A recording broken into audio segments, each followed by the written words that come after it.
salaadiinta iyo cuqaasha dhalinyarada beesha Bokor Muuse ayaa ka hadlay dhismaha Cumar Caydiid ee tiyaatarka magaalada Hargeysa oo xukuumadda Axmed Siilaanyo ay hore u bixisay loona siiyay ganacsada Cumar Caydiid xilligii dowladda Riyaale mar labaadna ay siisay xukuumadda madaxweyne Siilaanyo. Dhismahan oo haatan ku dhow gabagabo ayaa waxaa soo noqnoqday muran ku saabsan barxadda hore ee tiyaatarka ee lagu talagalay in baabuurta la dhigto. xukuumadda Axmed Siilaanyo ayaa sharci u siisay Suldaan Saleebaan Cismaan barxadda hore ee lagu talagalay in baabuurta la dhigto ee tiyaatarka isla magaalada Hargeysa. arrintaasoo ka yaabisay guud ahaan shacabka Soomaaliland gaar ahaan kuwa ku dhaqan caasimadda Hargeysa. salaadiinta iyo cuqaasha oo arrintaasi ka hadlayana waxa hadaladoodii kamid ahaa. salaan kadib waxaanu nahay reerka la yiraahdo Bokor Muuse oo ka dacwoonaya arrinta tiyaatarka. arrinta tiyaatarka haddaan iyo dhulkeeda dib ugu noqdo waxay ahaan jirtay sayladii xoolaha oo maalintii gelinka hore xoolaha loo kala iibsado gelinka dambana kubadda lagu ciyaari jiray. marka ay iida gaadhana waa lagu tukan jiray. marka mawlidka ay gaadhana waxa lagu qaban jiray xafladaha mawlidka. waxa ka dambeeyay iyadoo tiyaatar laga dhigo oo ay ummaddu tiyaatar ka dhigatay. tiyaatarkina waa dumay. dawladdii Riyaale waxay soo siisay Cumar Caydiid oo ay tiri tiyaatarkiina dhis inta kale ee hadhayna adigu ka dhigo meherado. dawladda Axmed Maxamed Siilaanyana way ku raacday waana soo siisay iyaduna mar labaad. iyadoo sidaas maalgelin buu ku sameeyay fara badan ilaa 20 milyan oo dollar buu geliyay. muddo dhawood oo imika 3 sanadood gudahooda ayaa 2 nin oo kale meeshii baarkinka u ahayd meesha ee ay dawladdu baarkinimada u siisay ay soo siisay. taa waxaanu leenahay dee waxa fiicnayd intaan la maalgelinin haddii cid kale la damacdeen inaa siisaan. laakiin ma suuro galayso in meeshii shalayto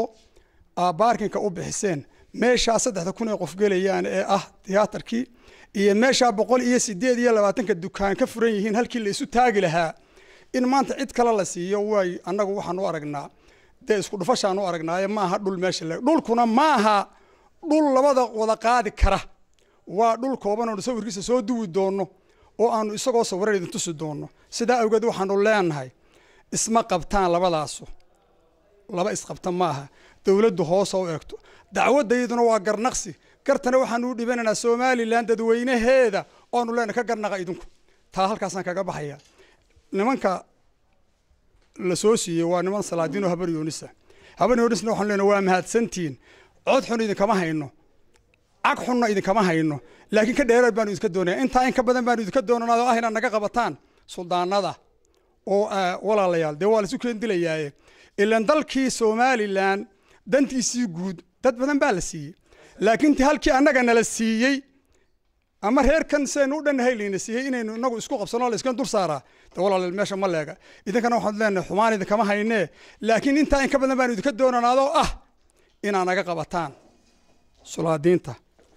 oo aan naga joojisaan oo ayna walaalayaal inagu isku horimanin. dawladdana waxaanu leenahay bal dib u eega waxa bixiseen ishiina iyo dhagtiinu dawladda waxaanu leenahay wada socdaana meesha soo eego arka oo bal inay u qalanto in laba qof wada fadhiistaan iyo inaanay u qalmin iyadana saasan leenahay. assalaamu calaykum waraxmatullahi wabarakaatu. bismillaahi raxmaani raxiim. allahumma salli calaa maxamed. halkan waxa ka hadlaya caaqilada ee beesha Bokor Soomaad garan waxaanu isku raacnay inaan aniga la igmado wixii aliyaalo wixii waxa laga hortagay. fadhigan caawa sida odayaasha horeba sheegeen waxa weeyaan beesha Bokor Muuse ayaa fadhigan qabsatay. sababta loo qabsadayna waxa weeye dhibaato soo noqnoqonayso fara badan oo naf iyo maalba sababtay oo dadka iyagii lagu laayay oo qaarnaafo ku yihiin oo ka dhacday guriga uu iska leeyahay ninka Cumar Caydiid leeyahay. guriga sida guryaha dadka loo bixiyay buu ka mid yahay. markii hore waxa bixisay dawladdii Siilaanyo dawladdii Riyaale kaahin. mar labaad waxa bixiyay Maxamed Axmed Siilaanyo madaxweynaha imaka. mar saddexaad haddana waxa la leeyahay oo warqadii la hayaa inuu bixiyay Siilaanyo madaxweynaha isagoo sharaf naga mudan waanu u quuri weynay inuu kolba ninuun intuu isaga taga aayar waraaq ka soo qaato oo sababta dadka dhibaysa iyo waxa dalka lagu baabiinayo isaga waddo looga dhigto madaxweynaha waxaa leeyahay madaxweyne arrintaasi kuuma qalanto anigoo ah jief caaqil maxamed weerar cismaan aad iyo aadna isugu taxallujiyey inaan ka shaqeeyo tiyaatarka iyo arrimihiisa si aan sababay uga dhicin iyo dhibaato marar hore fara badanna aanu miidiyaha ka hadalnay beel ahaan madaxweynaha waxaan leeyahay madaxweyne taa adiga kuuma qalanto nin dembiile ahoo doonaya inuu dadka iska horkanayo adiga wadda uu soo marayu kaa dhigan waxa kale oo aanu halkan kaga hadlaynaa annagu waxaanu xaq u leenay waxaanu cidnaba dulmiyayna iyo cid annagu aanu dhibaato iyo xaalad ku abuurayna midna ma jiro waxaa annagu aanu leenay ayaanu ka hadlaynaa ee dhibta badan naga gaadhay haddii dadku markuu wada hadlo uu hadalku socon waayo oo la kala gar qaadan waayo oo cid baa waddanka madax ka ahoo dowlad baa ka jirta oo cid baa xil ka saaran yahay haddii ninka khaladka wada ee gar darani uu sax noqdo waxay markaa noqon doontaa dee nin walba in wixii gacmihiisa u gooyaan ay dani ku kalifto waana lagu laayey waana lagu dhibaateeyey waana lagu xumeeyey waxaasoo dhan waxaanu eegaynay dalka iyo nabadgelyadiisa haddii nalagaba hadhi waayo waxa nalaga eegaa waa xumaan reer somalilanayna ogaada hadhowna ha odhannina reerkaasi si fudayda buu xumaan u riday meesha iyadaa ninkii soo doontay yimaadaana annagoo joogna fadhiisan maayo asalaamu calaykum waraxmatullaahi wabarakaatu bismi illaahi raxmaani raxiim assalaamu calaykum waraxmatullaahi wabarakaatu dadka shirka intay maqlaysa iyo inta meesha isugu timidba waxaan ku salaamayaa salaanta islaamka waxaan ku salaamayaa salaanta islaamka haddii aanu nahay qabiilkaa ka hadlaya tiyaatarka cumar caydiid way ogtay dowladdu wixii ka dhacay dhib ee naga soo martay way ogtihiin madaxweynaha ma annaan ka mutaysan inuu bisha horena cid siiyo bisha dambena cid siiyo kamana aanaan malaysan waanu ka midaysanay haddii aanu qabiilkaa nahay mid miyi iyo mid magaalo badi iyo berri dowladda haddii sidaa ay naga beddeli weydo waanu ka midaysannahay waana ka dhogor madownahay dhibashaananu ka xignaa wasalaamu calaykum waraxmatullaahi wabarakaatu salaanka bacdi waxaan filayaa hadalkii nuxurka ahaa amba ujeeddadiisii waa la yidhi anugu waxaa leedahay madaxtooyada madax meel ka sarreeyo la taabtaa ma jirto adduunkana malaha ninka nabadgelyada ku ciyaarayaa dhulka iyo ummadaha kale waxa ka jira amba muqdisho ka jira amba yacni farsamooyinka nabadgelya darreer dhulka ka jirta waa la ogyahay nabadgelyada horta waxaa loo baahan yahay la ilaaliyo haddii aanu shacabka nahay haddii aanu cuqaasha nahay nabadgelyada waanu ka shaqaynaa hase ahaatee waxaan filayaa halkii nabadgelyada sixi lahayd inay nabadgelyadii khalkhal gelinayso sababta oo ah dee ninkii bini'aadmiga arka halkaa tiyaatarka hortiisa yacni sida ay tahay iyo sida la soo siiyey cid waliba oo aragtaaba dee malaa waxaan filayaa dadka saa ku talinaya madaxay biyo kaga jiraan baan filaya anu waxaan leeyahay madaxweynihii baan malaa meeshan joogin aynu ku ogeyn maxamuud axmed maxamed siiraanyo waxaanu leenahay arrinkan khalkhalka ah ee madaxtooyada ka socda waxaanu leenahay yaa haysta meesha miyaanu madaxweynuhu haysan madaxweynihii aynu naqaanay miyaanu haysan meesha waxaan la hadlayaa madaxweynaha waxaan leeyahay madaxweyne wixii aanu siyaad barre ka diidnay cidna ka yeeli mayno waxaan leeyahay madaxweyne ninka damca inuu aqalkayga dumiyo kiisuna dhisnaan maayo ma helayo inuu kaygana dumiyo kiisuna dhisnaado ninka doonaya inuu aniga dilo oo lagu dhinto oo doonaya inuu noolaado wuxuu helaya maaha waanu wada dhimanaynaa aqaladeeduna amba way wada dhisnaanayaan amba way wada dumayaan waxaan leeyahay cidda ay dawladdu damacday inaanu isku dhacno iskuma dhacayno dawladdaanu haysano anigu magacaygu waa suldaan maxamed xasan ibraahim waxaan ka hadlayaa shirkan beeshu caawa ay isugu timid ee ah ku saabsan aqalka cumar caydiid aqalka cumar caydiid mar buu tiyaatar ahaaye caawa aqal nin leeyahay anuu tiyaatar ma leeyahay waa aqalka cumar caydiid markay sidaa tahay madaxweynaha somalilan ayaan la hadlayaa anigu marka hore wixii aan ka dambaysinayna waan ka dambaysin doonaa mudane madaxweyne dawladihii adiga kaa horreeyey weli xilka adaa ku fadhiye mid waliba hantidii ummadda ama hantidii ummaddu lahayd ninba mar wixii markaa isagu uu garto ayuu isagu gacanta jiraya ama uu cid siinayay wuxuu dheeraaday waxaan dadkaba loo qaban beesha uu ka soo jeeday guudna u qabtay ta somalilandna u qabtay abaal in loogu hayo wax walba oo la mariyo waajibkiisa ayuu xaq u lahaa ma ahayn in maalin walba aqalkiisii askar lagu feelgareeyo mudane madaxweyne waxaan kuu sheegayaa waxaa la yidhi madaxweyne nin baa 100 halaad iyo qori lahaa gabadh buu ka bixiyey isagoo 100kii halaad iyo qorigiiba bixiyey ayuu ninkii 100ka halaad iyo qorigaba u siiyey ayaa u soo marti tagay baa la yidhi ninkii oo ku maqan dabata ninkii 100ka halaad iyo qoriga lahaa ninkii 100ka halaad iyo qoriga qaatay baana u soo marti tagay reerkii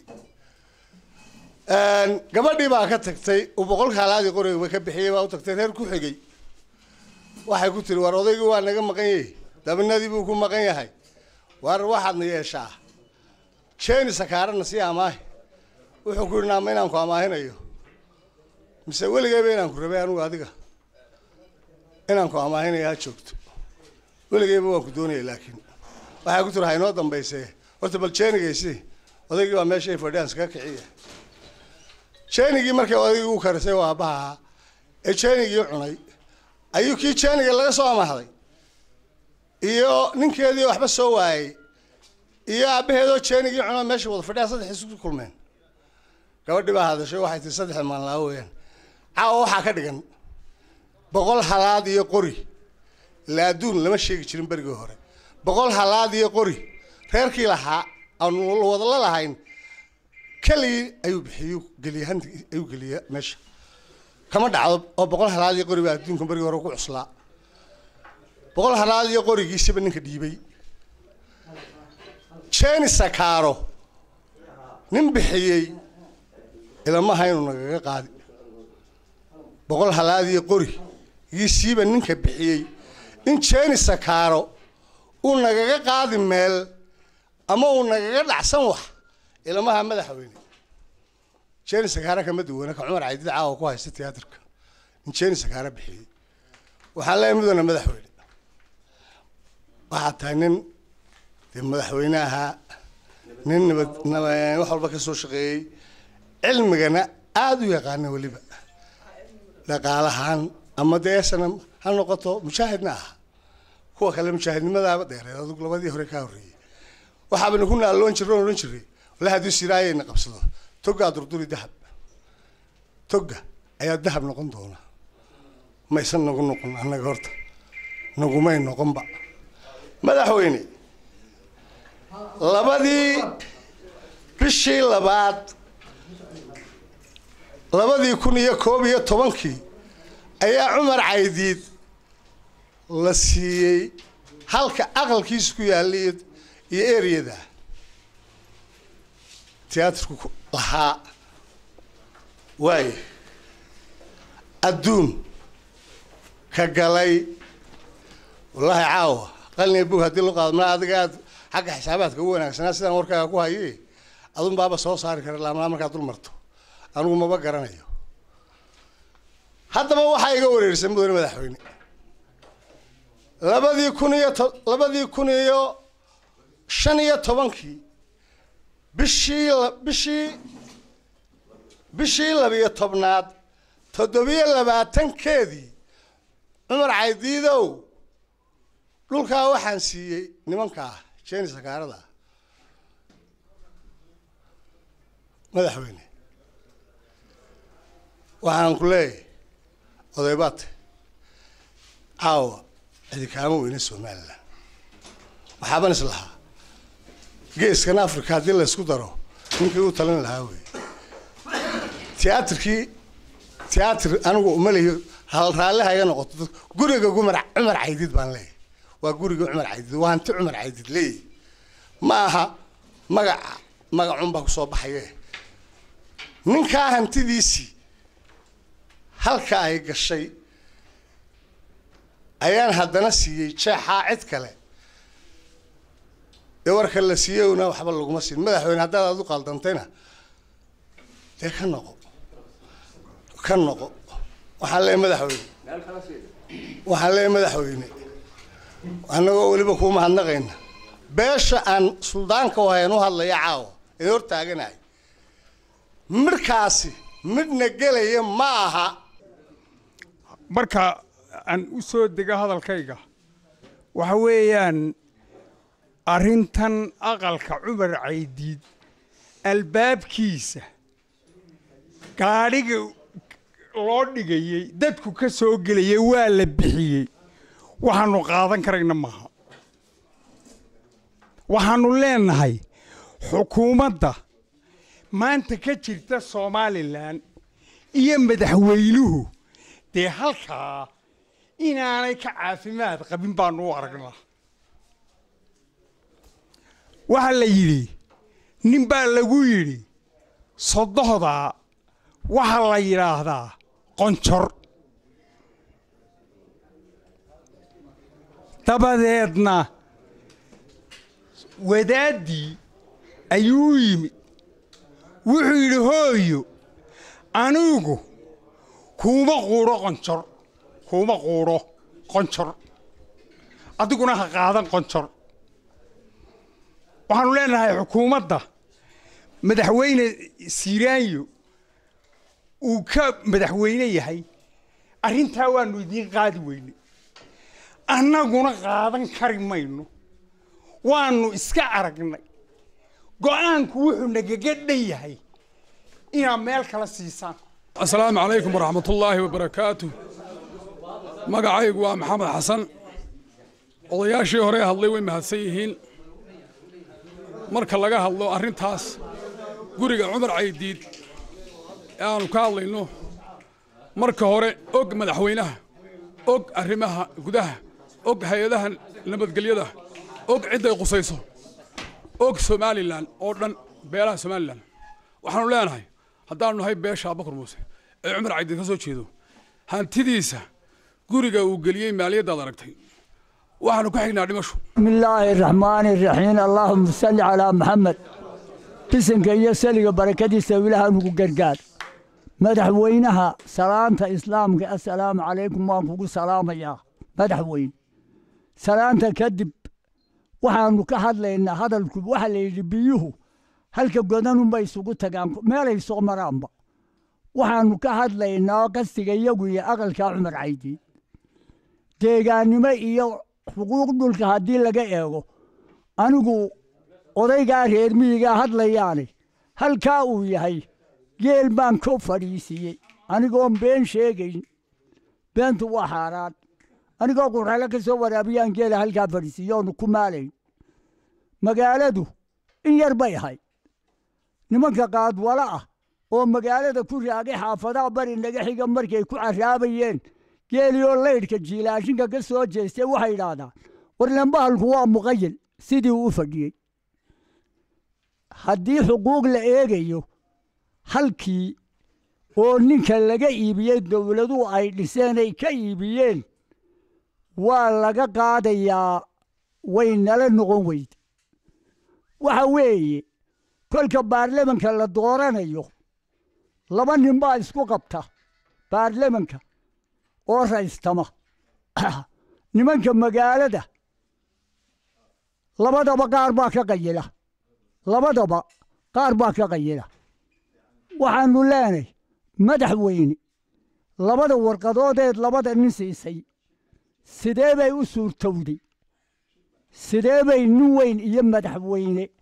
uga suurtowday waxaannu leenay waxaannu garaadsanay iyadoo dawladuhu shicibku intay waxbiyaan dawladuhuna nabadda ka shaqeeyaan iminka shicibkii baa idin baryaaya madaxweyne oo nabaddii ka shaqaynaya oo raggiinnii ladnaa iyo madaxdii ayaannu garan la'nay waxaannu garan weynay waxa dawladdu shicibka isugu dhufanayso labada nin ee ninba goleeyey ee labadiiba waraaqda siisay madaxweyne ma inay istileenbaa waa siday noqonaysaa maxaa halkaa ku jira xukun madaxweyne miyuu egi madax xukunkeed miyuu egi waxaannu leenay dib ha looga noqdo waxaan salaamayaa madaxweynaha jamhuuriyadda somalilan salaan ka bacdi waxaan leeyahay madaxweyne waxaa la yidhi rataa laba carab leh ee rag laba carab ma leh waxa weeye madaxweyne labada goor eed marna cumar cadiise mar nin kale aanu ku magacawnay aad kuma qabta hadalkaas waa waxaan macquul ahayn weeyaan waxaan leeyahay madaxweyne ka noqo waxaa tidhi dib ayaan lagaaga maqlin madaxweyne berigii aad ololihii aanu ku ololeynay waxaa lagugu xaman jiray madaxweynaha siiraanyo markuu qabsado waddanka dagaal buu ka ridayaa waa la odhan jiray de markii hore waxba may dhicin markaad sii tegaysa aad nagu sii khaatimo xumaysanaysaa madaxweyne si fiican oo nabadgelyaa nagu dhaaf oo hadalka si fiican oo nabadgelyaa madaxweyne nagu dhaaf oo sidaa aanu kugu dacayno khaatimo xumaynaha nagaga tegin wixii la sheegi jirayna madaxweyne ka bax horena kugumaana aragay makanaha nugu sii xumayn oo iga dhan yahay hadalku waan salaamayaa somalilan oo dhan madaxweynahana waan salaamayaa waxaan leeyahay guriga labadii dawladoodee kala dambeeyey taadii iyo tii riyaale ay bixiyeen markii hantidii uu haystay uu ningeliyey ee uu dhisay ee uu dhammaystiray inaad haddana nin kale tidhaa oradoo gurigaas soo gub qorigan dab kala qaadoo dee waa meelka dhac 24 saacadood waxaa idaacadaha a ka tidhaahdaan nabadgelyada ha la ilaaliyo somalilan qof waliba nabadgelyada ha ilaaliyo dee adigii madaxweynahabaa gubaye oo qori dable nin u dhiibaye oo reer degan ku soo qaba yidhiye siday isu qabanaysaa labada arrin waxaan leeyahay madaxweyne khalkhalka ha gelinin jamhuuriyadda somalilan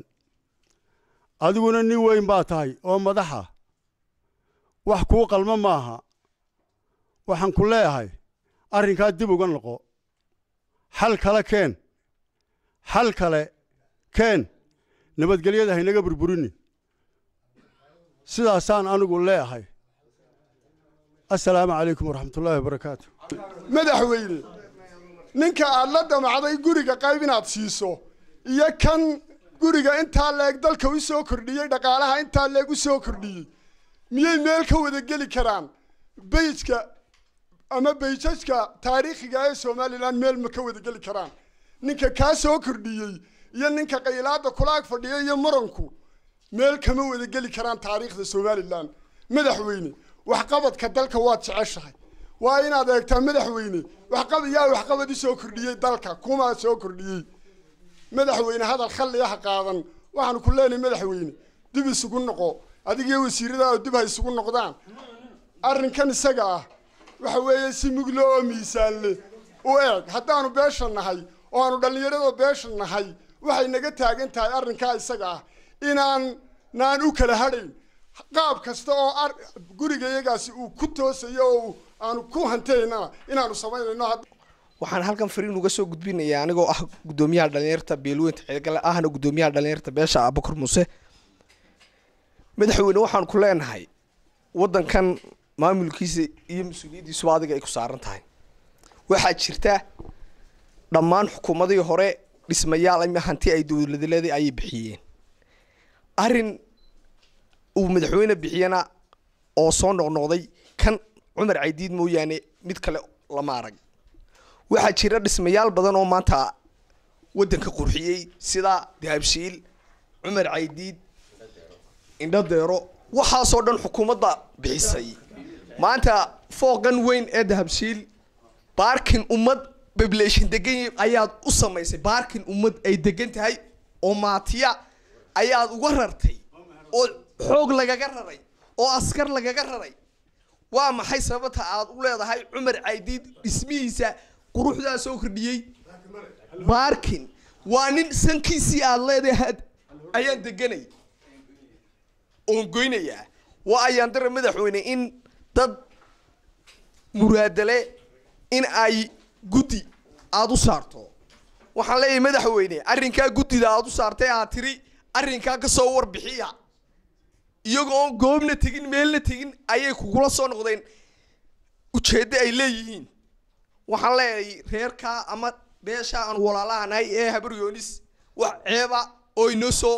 aan ka tabanaynaa ma jirto horena ugamaanu taban waxaan leenahay madaxweyne ummadda nabadgelyadeedu adiga ayaa ka mas-uula shacabka adigaa ka mas-uula haddii aad nabadgelyadii adigu maanta aad ka talin weydo annaguna ka talin mayno saddex qodob baan doonayaa inaad madaxweyne u tudho kow madaxweynenimadaada cimrigaaga taariikhdii raaskaaga ahayd ee garta inasan weyne ugee saddexdaaba inaad u tudhaa baan doonaya waayo waxaan u garaadsan iyadoo leeyahay garta inasan weyne ugee adigana mar baaba loodhan jiro waa inasan weyno dee mala abti ku yahay madaxweyne saddexdaa qodob inaad u tudhaan ayaan kaa rajaynaya waxaa kaloo leeyahay madaxweyne hadday xab buruuriso wax qiimaa ma leh 13 cishaa muddadaad u qabatay tiyaatarka ka hadhay beeshana hadafkeeda waad arkaysaa hal baa lagaaga baahan yahay aanay dhicin 13 cisho go'aankaa aad fulisay inaad hoos u eegto madaxweynaha intaasaan kaga tegaya waxa garadka Hargeysa waxaan leeyahay war maxaa waa maqlaysaan qaylada ka socota iyo tiyaatarkii Hargeysa Cumar Caydiid la siiyey dhalinyarada iyo haweenka iyo gidaar joogu dahabshiil bay subaxii tagaano wax la yiraahdo inta waa loo baneeyay maxaa la idinka jeedaa iftay taagan yiin cidii nabadda jeclayd cidii horumarka jeclayd cidii dawladnimada jeclayd intaa waxaan baaq u jeedinayaa reer Hargeysa inay fadhiga ka kacaan waxa meesha jira istul taagaan nala eegaan intaanay bururinayaan annaga iyo dawladda Soomaaliland aan dhibina kala gaadhin waxa garadka Hargeysa u baaqaya haddaa 13 cisho naga dhaga adeegtaan maalinta 11aadna waxaan u qaylinayaa Burca iyo Boorame sababtoo marka wax garad badan bay leeyihiin salaadiin mudakara bay leeyihiin aqoon yahaniin bay leeyihiin bal reer Hargeysa ilaa bisha intaasaan idin eegaya hadday noqon weydo maalintaa waanu dhawaaqaynaa haddii maalintaa 14 ku dhamaadana wixii reer Raheemiyir qaba baaqaan u jeedinaya wax garadka Hargeysa waxa igu kalifay warqadda aan idin hor hayaa waa tii madaxweynuhu saxeexay ee uu Cumar Caydiid ku siiyey weeyaan warqadaas waay warqadda labaad ee ka qaylinayaana waa taa waa warqadii fulinta ee 14 cisho u hadhay baakinka Cumar Caydiid 14 cisho u hadhay waa marka aan idin leeyahay war wax ka qabta hadday dawladdi ka dhagaadagtay beesha koonfureed oo salaadiinteeda iyo wax garadkeedu 3 goor bay madaxweynaha u tageen waxba kama hayna bayna yiraahdeen waxaan leeyahay war wixii wax garanayo ka kac fadhiga oo waraaqaha labada ay saba socda wax ka qabta wassalaamu calaykum waraxmatullaahi wabarakaatuh